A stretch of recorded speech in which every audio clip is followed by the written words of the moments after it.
Canopic jars served an important role in the mummification process of ancient Egypt. They're usually made of clay, but sometimes of stone, and serve as a holding vessel for organs. These jars can be found in most burial places that include mummification, even common burials in ancient Egypt later times had them. They consist of two parts. The main part is a jar, and then the second part is a large stopper on top that usually adorned with a human head or an animal head.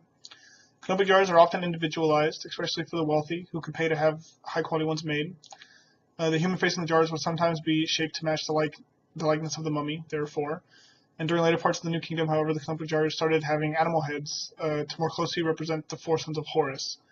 During this time, the hawk face contained the intestines, the jackal face held the stomach, the baboon face had the lungs, and the human face held the liver. Most Canopic jars from the 18th dynasty and back are just jar-shaped, but more earlier ones became more stylized with a clear waist and rounded shoulders. We find Canopic jars all the way back to the 5th dynasty, but no remains are found inside of them. They went out of fashion later in the 19th dynasty, when the organs were just simply put back into the body after being preserved. And by the 21st dynasty, there was almost no Canopic jars, and the only ones found were in very wealthy tombs, but they were also left empty. So Canopic jars often have writing on them in the form of hieroglyphics. One said it was a recitation by Neith, "I gather my arms around that which is in you." Another one said, by the speech of Imseti, "I came that I may be thy protection."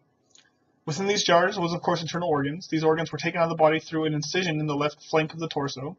They were then bathed in salt solution, sprinkled with sawdust from aromatic woods, and then wrapped in linen before being put in Canopic jars.